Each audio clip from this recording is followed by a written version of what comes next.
Hi, I'm Danny. And I'm Si.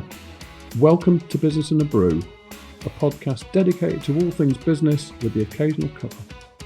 We take a business story, theory, or something we just want to chat about and give it a dusting of our own special personality and sense of humour, combined with our experience and knowledge. We're both business graduates and have run our own businesses for many years. We can't wait for you to listen.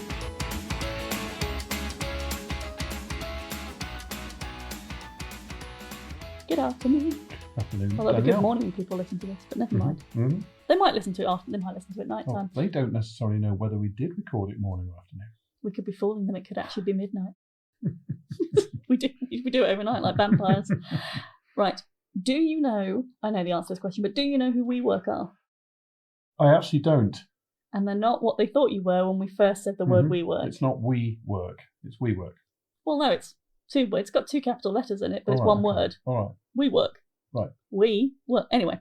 So, oh God. I can't wait to hear this. It was created in 2010 by... So this isn't a horror story? Well, I don't... Well, we'll see. We'll go through it, and then you can tell me afterwards what category it fits into. It's like when they categorise things on Netflix and they call them things like emotional and outpouring. Yeah. 2010, in New York City, founded by Adam Newman and Miguel McKelvey. So the concept was about reimagining office. Good Lord, it's been a long day. Reimagine office spaces as community hubs for entrepreneurs and startups. So they're about creating these open spaces where sole traders, small businesses could kind of hang out and build this community and have somewhere to work. So it's not completely new, but it was a company set up very specifically. Very common thing now. Yes, not so much in 2010. By 2019, so 9 years later, they operated in over 100 cities across 29 countries. Okay, right. The valuation soared $47 billion with very significant investment from firms.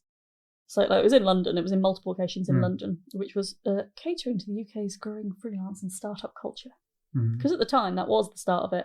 And it was seen as revolutionary at the time and redefining the way workspaces worked. So you could keep the flexibility of a workspace, but have that community that goes with it.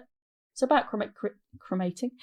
Now I've done it. Fine. Creating the tribes we were talking about earlier. I have some subtext going on here. I'm sure it's just tiredness. It's fun. So it didn't... There started to be some cracks, shall we say.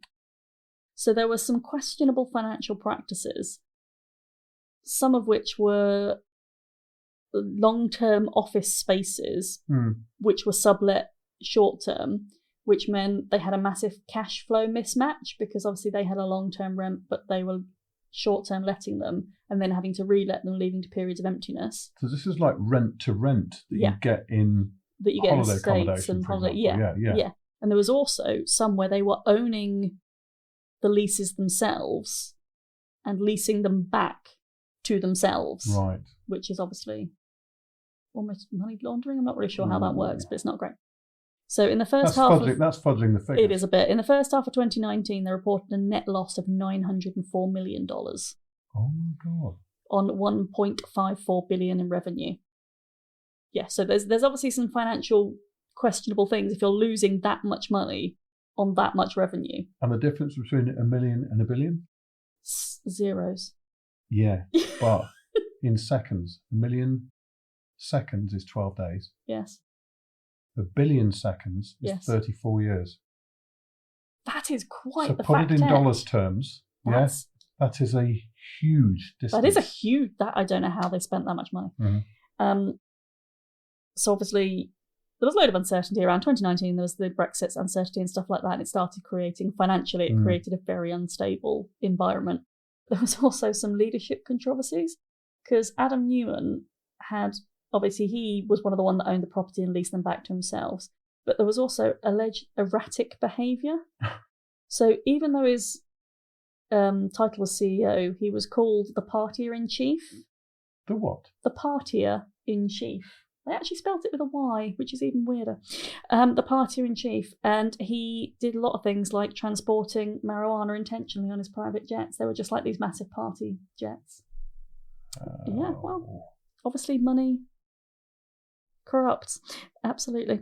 And he also had outsized voting power. So when he set it up so that all of his shares had 20 votes per share, whereas standard shareholders would only have 1 vote per share, which meant that no one could ever outvote him because he always had a majority. How is that even legal rather? Obviously not illegal. But... It's a little bit of a grey area. So it's not illegal, especially in tech startups. Basically. Yeah. Wow. So in tech startups, it's quite normal because you want to retain ownership of your thing, but at the same time, you need the money inputted from shareholders. But it becomes a bit of a grey area, especially if you're mismanaging it and nobody can fight it because you've got so much of a majority. So it's a really funny sort of... Basically, he had excessive influence over the company, and he wasn't a great person to start with. Oh, right. So definitely not the right person. I have not heard this story. Oh. No. It's not really a horror story so much as just a story. I just quite like it. So what's boggling is how it could get to that level, how it could get to that well, the thing is, valuation. I think they rose a wave up. Yeah. But the mismanagement was such that when they were on the upper crest, instead of finding ways to diversify or, alter their model or, solidify their product offering, it just collapsed. Ooh. So they got to the top and fell off the wave. A bit like a Ponzi scheme. Almost. A bit like a Ponzi scheme. I'm obsessed with those today. So in 2019, WeWork filed for an IPO, which is obviously revealing slightly deeper financial issues than one year of loss. And investor skepticism led to the IPO's withdrawal, and then Newman had to resign. So from a valuation of $45 billion, it was then revalued at around $10 billion in a matter of months, which is massive loss. They ended up filing for bankruptcy in 2023, so they kind of dragged it out through Chapter 11, with locations being sold off and that kind of stuff. But it was just really interesting that, I think it's really interesting that someone found this thing and think, yes, that is a niche. To go that level of insane growth and then to just lose it all. So post-bankruptcy, WeWork aimed to streamline the operations and focus on profitability because it was Chapter 11. They could keep trading, essentially. Yeah. In the UK, they made efforts to stabilise existing locations, rebuild trust. But let's be honest, it wasn't easy to do because they were so far down the line. Meanwhile, other competitors entered the market. Yeah, 100%, because they saw how successful it was, but how not to do it. In early 2024, Newman expressed interest in buying back WeWork, but weirdly, the offer was declined. Thank you, but no, go away. And it highlights, and I think it highlights, the importance of sustainable business models. Just because you've got a good idea, and because it goes really, really well for the first year, 2 years, 9 years in this case, doesn't mean that's sustainable. It just means that you're very, very lucky right now with the current environment, with the current circumstances, with the current everything. If you do not put everything in place underneath that, you haven't got hope and help. But interesting, 9 years though, because 9 years is way beyond the risk area, the risk period of a business. So something must have gone wrong. It's difficult. It's not explicit. Was it wrong at the beginning? I think it was wrong at the beginning. I don't think it was ever right, but I think the wrongness was overshadowed by the revenue. Because it was a growth market and because they were the only ones doing it at first, I think the sheer amount of cash coming into the business was able to outweigh or hide problems that existed within it. So his marijuana jetting and partying. Yeah. And I think sustainability, as in not ethical or environmental sustainability, but sustainability as a business model, sustainability as an idea, and sustainability as a practice, it's important from day one. It shouldn't ever be something you cobble together halfway through or retrofit to the system. Yeah. You should already be thinking, this great idea is great today. How do we keep this going? How do we maintain that greatness? Yeah, how do we keep growth? How do we put as much different distance between us and our competition? I mean, financial mismanagement doesn't even be able to cover that difference between the revenue in the billions and the losses. And the losses of 900 million? Yeah. There's hubris in there going on as well. Oh, 100%. And the fact that he thought he could buy it back would imply to me he is, in fact, a bit of a narcissist. Yeah, but he had enough skin still available to go and reinvest it. Well, God knows what that would have been valued at that point. I don't imagine it was anything near. Sure. And what I couldn't find was if he got a payout when he did leave, because he left, inverted commas. Maybe he had enough cocaine left over just to go and liquidise. Marijuana. Marijuana. Sorry. He liquidised his leaf. It's one of those things. It's a shorter episode today because it's just one of those things. It's my big red flag. When you build a business for tomorrow. You don't build it for today. Because if all you focus on today is you'll get to that peak of sales and it'll drop off. I mean, I did it to a degree. I did the same thing. I built my business on reputation and word of mouth, which has been incredibly amazing for where I am right now.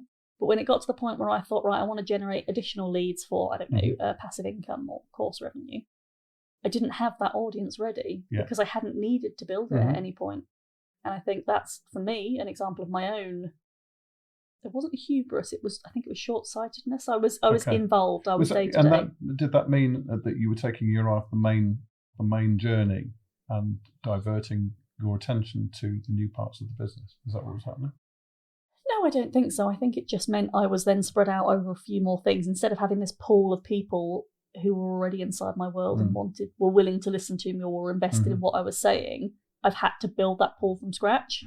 And building an audience in 2025 is very different to building an audience back when I started in 2015. So it's something that I've realised in my business I didn't do from day one. I didn't future-proof from day one. But then you live and learn. You don't know what you don't know. If I started a business again tomorrow. Well, it just makes you wonder about the flags that occurred along the way with and there must have been flags. So was financial reporting not going on all the way through there? Well, they had shareholders. They were a registered company, so there would have been annual reporting. So I don't know how much the figures were massaged, or if again the revenue overtook the losses to the degree where you could say, well, it's an investment phase. It's going to cost more this year because post Enron, of course. Yes. And the other banks that went. Oh God, what were they? The other big ones. But post that, you would think more scrutiny would occur. You'd think so, but then again, growing market, new opportunity. And again, you don't know what you don't know. You don't know what this industry is going to be like. You don't know what good practice looks like. You don't know what bad practice looks like. Leasing back to yourself, that's wooden dollars. You shouldn't be doing that. So did the company survive? Is it still going? No. Okay. Long story short, no. No, it doesn't. No.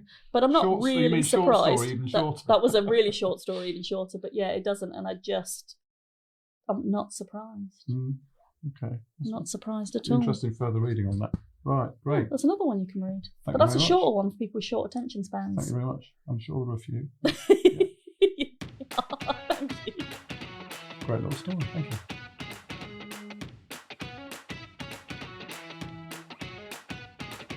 Thanks for supporting us by downloading and listening to this episode. And a massive thank you also to Donnie, Emily, Nat and Lewis and the BTD Studios for all your expertise in bringing our podcasting dream to reality. We'd love it if you commented on this episode, as we'd really like to know what you think and what you might like us to cover in future episodes. And we'll see you on the next one.